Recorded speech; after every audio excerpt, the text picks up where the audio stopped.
meu povo, tudo bem com vocês? Vamos para mais uma aula? Geografia 1, capítulo 22, Globalização, a contradição do processo global. A concentração da riqueza. As inovações tecnológicas foram decisivas para a viabilização da integração da economia, porque permitiram às grandes empresas atuarem em uma escala mundial. No entanto, essa integração veio acompanhada de uma série de contradições. Uma das principais sensações geradas pela globalização é de redução das distâncias com a formação de um mundo cada vez menor. Entretanto, percebe-se um aumento de outras distâncias, as existentes entre os países centrais e periféricos e entre as classes sociais dos diferentes países. Ou seja, paralelamente à integração, tem-se o aumento das diferenças nas escalas intra e internacional. Outra característica da globalização é a descentralização do processo produtivo, tanto a nível nacional como internacional, com a característica de economia de rede. Contudo, as decisões e o controle do processo estão cada vez mais concentrados nos países centrais, ou seja, a sede de uma empresa continua na nação de origem, que na maioria das vezes é um país central. Além disso, é comum se dizer que não há fronteiras no mundo globalizado. Na verdade, nele são criadas novas fronteiras. Estas não estão associadas necessariamente à distância ou aos níveis municipais, regionais e nacionais. O que define proximidade ou distância hoje é o nível de consumo e de integração entre os diferentes espaços, que pode determinar grande semelhança ou proximidade entre pessoas de áreas muito distantes. Elas podem se vestir da mesma forma e comer em lanchonetes semelhantes, isso é, usufruir os mesmos hábitos de consumo. E é a possibilidade de compra, comunicação e relação que une essas pessoas, mesmo que estejam a quilômetros de distância. Ao mesmo tempo, algumas fronteiras não só existem, como crescem cada vez mais. É o caso dos limites que separam as classes sociais. Os poucos metros que se interpõem entre uma favela e um prédio de luxo numa grande cidade brasileira escondem o grande abismo que existe entre as pessoas que vivem nesses locais. A proximidade física e o abismo relativo ao consumo tornam a convivência nas grandes cidades cada vez mais violenta. Daí a tendência das classes média e alta de se isolarem em condomínios fechados ou áreas exclusivas, o que ocasiona a segregação espacial. O professor Milton Santos, no seu livro Por uma Outra Globalização, do Pensamento Único à Consciência Universal, chama a atenção para o fato de uma ideologia da globalização se fundamentar a partir de uma série de fábulas, de mitos. Entre as consequências da globalização destacadas pelo professor, há a redução das distâncias, a mudança no papel do Estado e das fronteiras e a ideia de uma aldeia global. A globalização, portanto, gera não só maior aproximação entre as pessoas, culturas e sistemas econômicos, como também causa maior afastamento destes, dependendo do espaço ao qual nos referimos. Essa conexão, possibilitada por uma economia em rede, oferece uma série de vantagens, como a possibilidade de acessar outras culturas e, com isso, ampliar novas perspectivas. No entanto, também ocasiona diversos problemas, como os desequilíbrios sociais e ambientais que afetam a humanidade de modo geral. Fica em evidência que a fragilidade do sistema financeiro mundial resulta em grande parte de uma cultura de especulação montada a partir da ideologia do mercado, que prioriza a lucratividade, estabelecendo por isso estratégias para seu alcance. As redes ilegais. Outro ponto que merece destaque no processo de globalização é o aumento das atividades ilícitas em escala internacional com o avanço das redes ilegais. Entre essas atividades ilegais de base transnacional estão o contrabando, o tráfico de drogas, a biopirataria, o tráfico de pessoas e a lavagem de dinheiro. Da mesma forma que as modernas tecnologias de transporte e comunicações favorecem a formação de redes produtivas de base legal, como as empresas que descentralizam e segmentam de sua produção, grupos criminosos utilizam essas tecnologias em uma série de atividades ilegais. Em vários casos, formam-se territórios que são fundamentais para esse tipo de atividade, como os chamados paraísos fiscais, onde ocorre a denominada lavagem de dinheiro. Paraísos fiscais são normalmente pequenos países como Ilhas de Caimã, a Suíça e o Principado de Mônaco, cujos baixos impostos e o reduzido controle sobre os investimentos são um atrativo para muitos detentores de grande capital de origem ilegal. Por outro lado, tais lugares também são procurados por grupos que possuem dinheiro de origem ilegal, oriundo, por exemplo, do contrabando, de diversos tipos de tráfico ou de corrupção, e que precisam transferi-lo do circuito ilegal para o circuito legal, ou seja, realizar a lavagem desse capital, utilizando por esse fim empresas de fachada. Um dos grandes desafios das organizações supranacionais e o conjunto dos Estados nacionais é combater esse tipo de ação, pois isso envolve uma discussão a respeito de soberania, ou seja, o direito de cada Estado nacional de definir as regras válidas em seu território. Capítulo 23. Geopolítica, a era da luta contra o terrorismo e o avanço da OTAN. O terrorismo. Terrorismo é comumente definido como a ação violenta de indivíduos ou grupos que tentam chegar a determinados fins por meio da disseminação do pânico e da violência. Assim, movimentos terroristas são aqueles que promovem o terror em populações para alcançar objetivos políticos, militares, religiosos ou econômicos. Entre esses propósitos estão a tomada do poder, a independência de algumas áreas ou a imposição a governos de decisões que esses grupos ou indivíduos consideram importantes. Apesar de a expressão terrorismo ser mais recente, diversas ações na Grécia Antiga, em Roma e no Oriente Médio podem ser consideradas práticas terroristas. No início do século I depois de Cristo, por exemplo, os sicários, homens de punhal, eram um grupo de judeus radicais que atacavam cidadãos judeus e não judeus considerados a favor do domínio romano.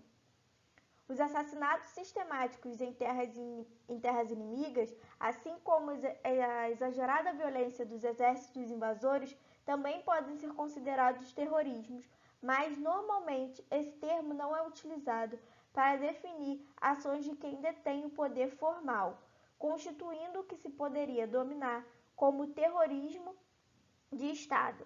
A etapa da Revolução Francesa, chamada de Período do Terror, foi um exemplo desse tipo de terrorismo, durante o qual 12.000 pessoas de diferentes ideologias foram guilhotinadas. A partir do século XIX, ações terroristas, muitas vezes de cunho individual, tornaram-se mais frequentes, voltando-se, em muitos casos, para assassinatos de soberanos e personalidades.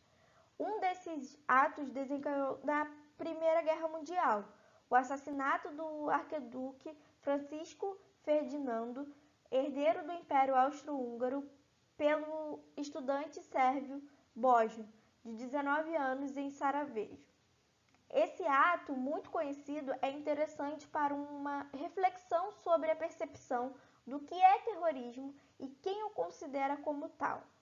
Para os sérvios, como buscavam a independência, o feito foi uma busca pela liberdade. Contudo, essa não foi a análise dos austríacos. Além de numerosos outros casos do terrorismo de Estado, diversas lutas políticas foram marcadas por ações que podem ser consideradas terroristas, que envolviam atentados, sequestros e assassinatos, e se tornaram práticas comuns para o alcance de determinados objetivos. As batalhas de independência em países africanos e asiáticos no contexto da descolonização, os movimentos separatistas em diversos países e as lutas associadas à bipolaridade da Guerra Fria oferecem exemplos concretos dessas práticas no mundo. Atentados de 11 de setembro e a nova ordem mundial. Nos últimos anos, as ações terroristas estão muito associadas ao fundamentalismo islâmico. Por mais que ocorram outros atos que facilmente se enquadrariam na definição do terrorismo, dificilmente a palavra terrorista é utilizada pela mídia para definir os que promovem. O fato é que o terrorismo, como forma de luta que mata indiscriminadamente uma série de inocentes, tornou-se comum no Oriente Médio e em áreas de influência islâmica. O fracasso do nacionalismo político em vários países dessa região contribuiu para a expansão do fundamentalismo religioso e, com isso, das ações terroristas. No entanto, é importante analisar outras situações para evitar a associação simplista e equivocada entre o islamismo, que tem mais de 1 bilhão de seguidores, e terrorismo. Ações definidas como terroristas foram usados, por exemplo, por irlandeses na tentativa de emancipação da Irlanda do Norte em relação à Inglaterra, e esse só um dentre inúmeros exemplos de ações desse tipo no mundo e que não guardaram quaisquer relações com a religião islâmica. Os atentados de 11 de setembro de 2001, quando os aviões de passageiros foram utilizados para atingir o Pentágono em Washington, derrubaram as torres gêmeas do World Trade Center em Nova York e constituíram a maior ação terrorista da história, da qual resultaram mais de 3.000 mortos. Com transmissão pelas redes de televisão para centenas de milhões de pessoas em todo o mundo, no choque do avião com a segunda torre, a transmissão foi em tempo real. A partir desse dia, os Estados Unidos implementaram uma política de guerra ao terror, e a luta contra o terrorismo passou a ser vista como uma política de Estado, cada vez mais divulgada. Paralelamente, as ações terroristas também se intensificaram e atualmente os movimentos fundamentalistas estão se fortalecendo.